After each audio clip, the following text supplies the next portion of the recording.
أعوذ بالله من الشيطان الرجيم بسم الله الرحمن الرحيم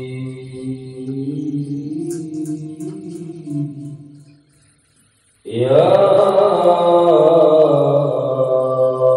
أيها الناس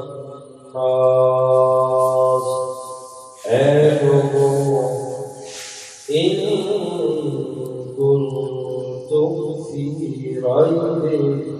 من البعث اگر تم شک میں ہو دوبارہ اٹھائے جانے پر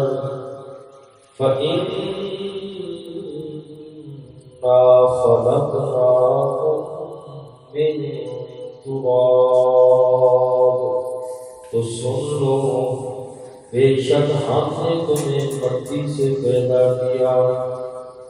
ثم من نطفۃ پھر نطفے سے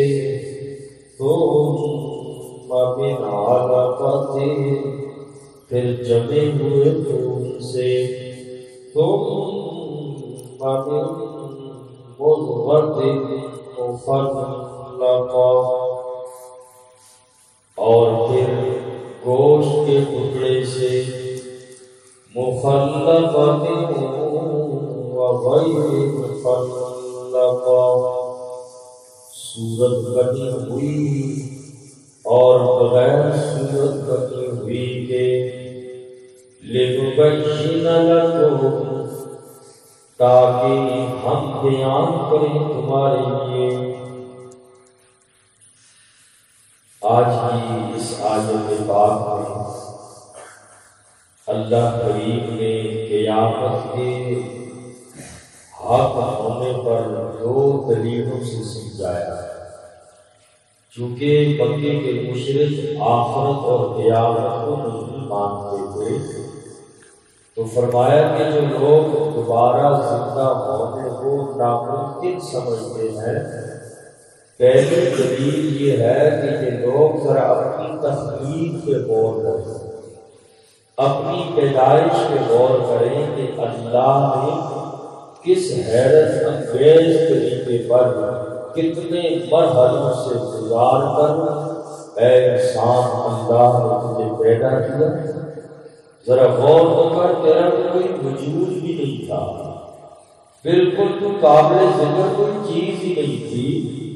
میں اللہ نے تجھے وجود بخشا، تیرے اندر جان ڈالی، تو جس نے اس اندازے سے تمہیں پیدا کیا تو کیا وہ تمہیں دوبارہ زندہ نہیں کر سکتا؟ فرمایا کہ وہ اللہ ضرور زندہ کر سکتا ہے جب تمہاری پیدائش کے ابتدائی مراحل اتنے مشکل رب کے لیے وہ بھی مشکل نہیں کرا، تم اپنی تخلیق کے اندر غور کرو۔ تو اس آیت پاک میں فرمایا کہ دیکھو سب سے پہلے انسان کو لیکن تمہارے باپ سیدنا آدم علیہ السلام کو مٹی سے پیدا کیا، اور پھر عام انسانی جو پیدائش ہوئی ثم من نطفہ جو ماں کے رحم میں ٹھہرتا ہے، فرمایا تمہاری تخلیق وہ پانی ہے، اور پھر اس کے بعد جب رحم میں ٹھہرتا ہے تو پھر وہ اگلی حالت 40 دن بعد جمع ہوا خون بنتا ہے، اور اس پانی سے خون بنا، پھر فرمایا ثم من مضغہ، پھر وہی خون گوشت کے ٹکڑے وہ بنا دیتا ہے اللہ تبارک و تعالیٰ اس خون سے کہ گوشت کے ٹکڑے بنتے ہیں، اور پھر فرمایا مخلقۃ وغیر مخلقہ، بعض اوقات گوشت کے لوتھڑے سے ماں کے پیٹ میں بچے کے اعضاء پورے بن جاتے ہیں، یہ مخلقہ ہے، اور بعض اوقات بچے کے اعضاء پورے نہیں ہوتے، اور پھر بسا اوقات کسی ناممکن حالت میں بچہ پیدا ہو جاتا ہے، اور بعض اوقات بچہ ناقص اعضاء کے ساتھ پیدا ہوتا ہے، تو تو فرمایا دیکھو یہ اس انداز میں پیدائش کے مراحل کو گزارنے والا اللہ ہے، جن کی تم پوجا کرتے ہو رب کو چھوڑ کر، وہ ایسی پیدائش بھلا کہاں کر سکتے ہیں؟ اللہ فرماتے ہیں کہ میں نے تمہارے لیے کون کی حقیقت کو بیان کیا، تمہاری پیدائش کے مراحل کو میں نے کھول کے بیان کیا۔ تو اس آیت پاک میں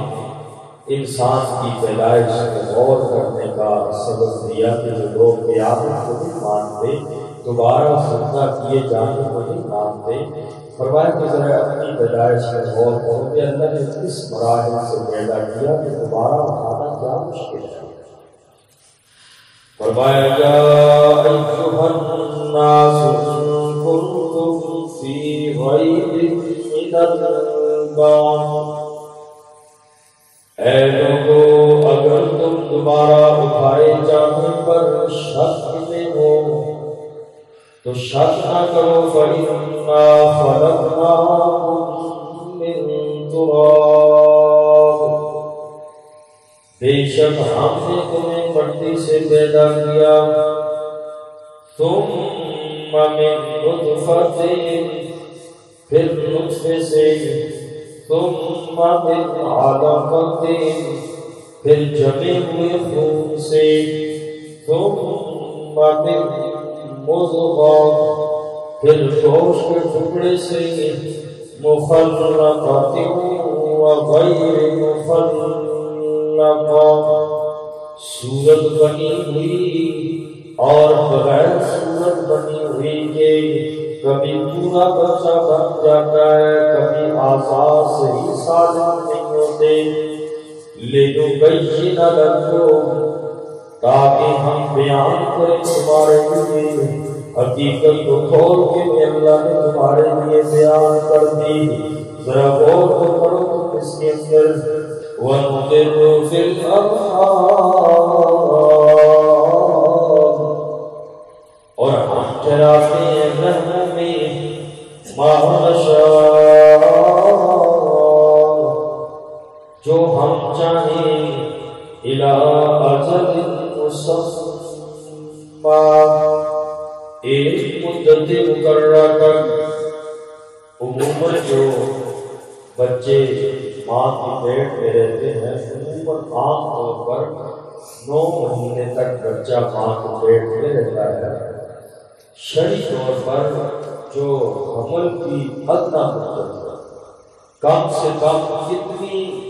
مدت میں بچہ ماں کے پیٹ میں رہ سکتا ہے، تو شرعی طور پر حمل کی جو ادنیٰ مدت ہے وہ 6 ماہ ہے، یعنی بالفاظ دیگر بچے کی پیدائش 6 ماہ میں بھی ہو سکتی ہے۔ شادی کے 6 ماہ بعد جو بچہ پیدا ہوگا وہ حلال تصور کیا جائے گا۔ 7ویں مہینے میں بھی ہوتے ہیں، 8ویں میں بھی پیدا ہوتے ہیں، اور بعض بچے 1 سال تک بھی رہتے ہیں ماں کے پیٹ میں، بعض بچے 2 سال تک رہتے ہیں۔ مشہور تابعی ہیں حضرت ضحاک رحمہ اللہ تعالی، ان کے بارے میں آتا ہے کہ اپنی ماں کے پیٹ میں 4 سال تک رہے، اور جب پیدا ہوئے تو ان کے دانت بھی تھے،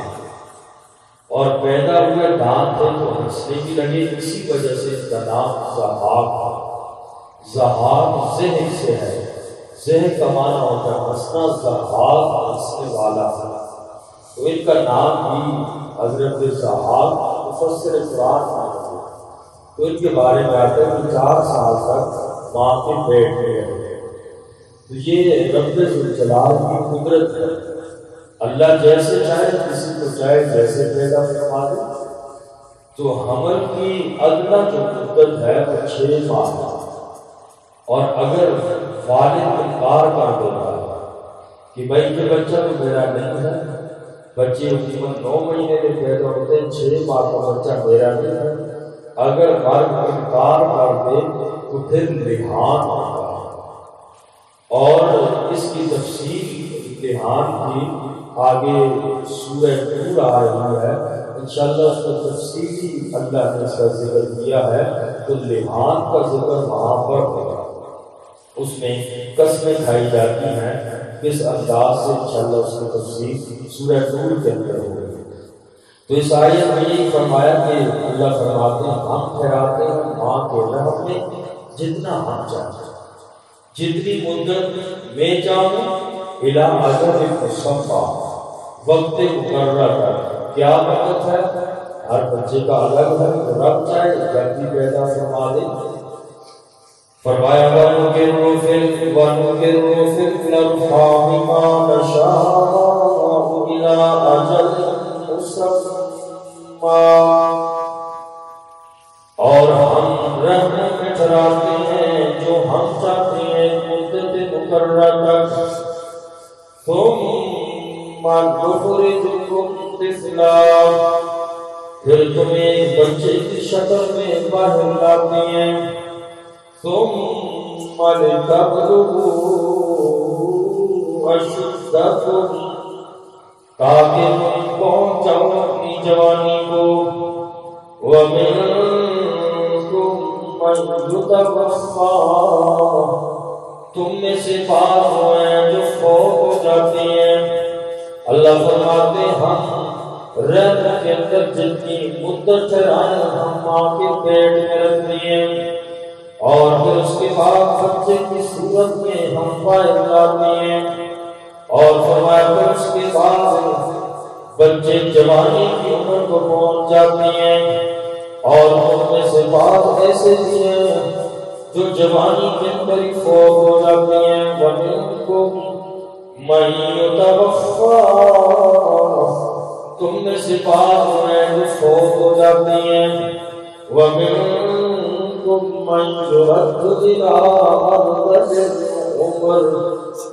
اور تم میں سے بعض وہ ہیں لٹائے جاتے ہیں ارذل العمر کی طرف، انتہائی بڑھاپے کی طرف لایا جاتا ہے۔ لِكَيْ لَا يَعْلَمَ مِن بَعْدِ عِلْمٍ شَيْئًا، یہاں تک کہ وہ سب کچھ جاننے کے بعد بھی کچھ نہیں جانتے۔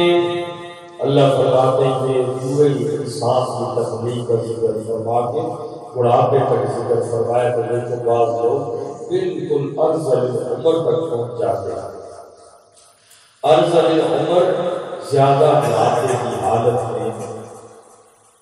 ارذل العمر سے مراد بہت ہی زیادہ بڑھاپا انسان کو آ جائے اور جس میں انسان کے ساری حصے جواب ہو جائے، یہ ارذل العمر ہے۔ تو زیادہ بڑھاپے کی حالت میں انسان میں بچے والی نسل کی پیدا ہو جائے، بڑا اور بوڑھا انسان اور بچہ کے تقریباً برابر ہو جاتے ہیں، اور جوانی میں کتنا ضعیف تھا، فقیر تھا، ہر چیز کو جاننے والا تھا، اور اس بڑھاپے میں آ کے سب کچھ بھول گیا۔ رسول اللہ صلی اللہ علیہ وسلم نے اس عمر سے پناہ مانگی، ارذل العمر سے۔ اللہم انی اعوذ بک من الجبن، بزدلی سے اللہ کے نبی نے پناہ مانگی۔ واعوذ بک من البخل، واعوذ بک من ان ارد الی ارذل العمر، اللہ اس عمر سے، ارذل العمر سے اللہ مجھے پناہ عطا فرما، تو تیری پناہ چاہتا ہے۔ اور جو اس عمر کو پہنچ جائے، اکثر مفسرین نے ارذل العمر جو لکھی ہے وہ 90 سال لکھی ہے، کہ آدمی 90 سال کی عمر کو ہو جائے تو پھر اسے کچھ پتہ نہیں چلتا، ارذل العمر ہو جاتی ہے۔ اور حدیث پاک میں اگر لمبی ایمان والے کی ہو تو اس پہ بڑا فائدہ ہے ایمان والے کے لیے۔ حدیث پاک میں نبی کریم صلی اللہ علیہ وسلم نے فرمایا جب بندہ 90 سال کا ہو جاتا ہے تو اللہ اس انسان کے گناہوں کو معاف فرما دے اور اس کو اپنے گھر والوں کے معاملے میں شفاعت کا حق دے دے۔ اتنی بڑی عمر والے بندہ قیامت والے دن شفاعت کا بھی حق دیں گے اپنے گھر والوں کے لیے، اور اس بندے کی شفاعت قبول بھی ہوگی۔ تو جب بندہ ارذل العمر کو پہنچ جاتا ہے تو اس کے تمام نیک عمل نامہ اعمال کو فرشتے لکھتے رہتے ہیں جو صحت کے زمانے میں وہ کرتا ہے۔ اور اگر گناہ ہو جائے اس عمر میں اور ایسے بندے کے گناہوں کو فرشتے نہیں بھیجتے،